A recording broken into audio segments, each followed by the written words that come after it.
Welcome to the Ballroom Dance channel. My name is Sunny and we are a worldwide community of ballroom dancers who meet here every day to talk all things ballroom dance. Let's dive in. Hi Sunny.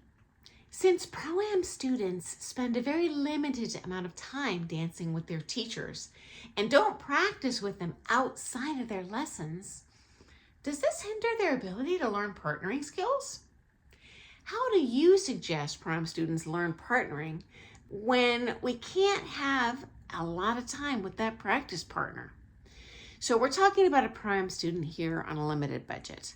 Obviously, ideally, you have all the money in the world and you can pay for as many privates as you want. I've seen students take up to 20 privates a week. At that point, it's a custom, supervised, chaperone-driven practice.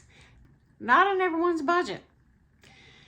In my opinion, the pros who just waste time chit-chatting throughout their clients' lessons are wasting their time. It's a precious window of time you have to dance with that pro, particularly if you are a Pro-Am student.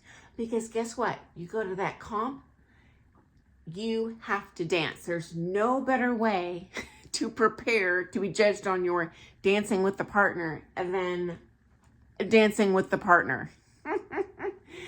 You know what though? If it's not in your budget, this happens to 99.999% of the dancing world. There are some workarounds to cheat the system a little bit.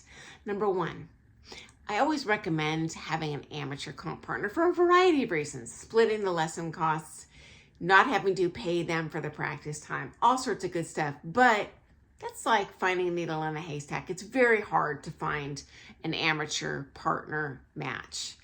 In that case, I suggest going to as many social dances as you can. It helps you to dance with the beginners and the people that suck. That forces you to bring your A game on. You know what? If I can make some yahoo look like a great dancer on that social floor, darn tootin' I'm gonna make my partner look great on that comp floor. It's not two mutually exclusive activities, okay? That's a great exercise, super cheap. We can get dance admission in our town for as cheap as $5. Okay, number two, go to group classes, any skill level. Lead in the class, follow in the class, rotate with everyone. It will help your partnering skills so much. Not only your own balance and strength and stamina, all of these things come into play, but especially your sensitivity to your partner. When you're going around that beginner's class, you have got such diversity in the way these people move, and it's clunky, and you have a great deal of power. It doesn't matter if you're a man or a woman, lead or follow, to make them look super good, okay? And it'll make you lighter in their arms. And yes, leads, that means you too. Obviously, follows, you're familiar with the concept of being a light follow. Guess what, leads?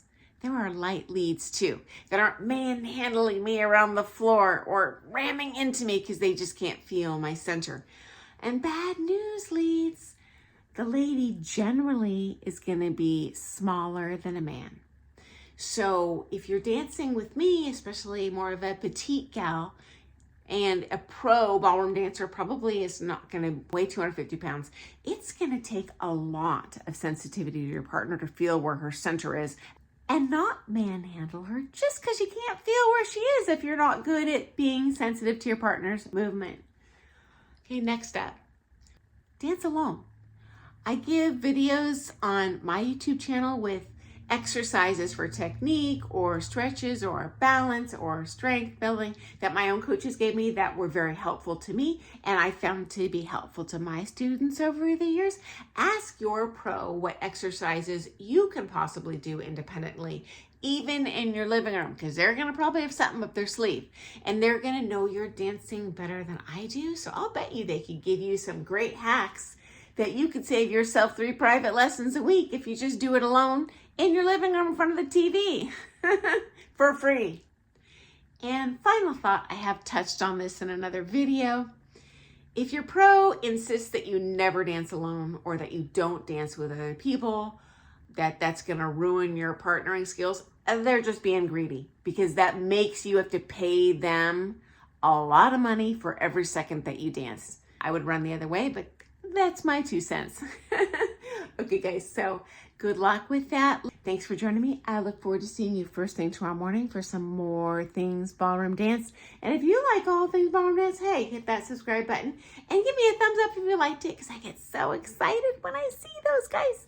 Okay, happy dancing. Toodles.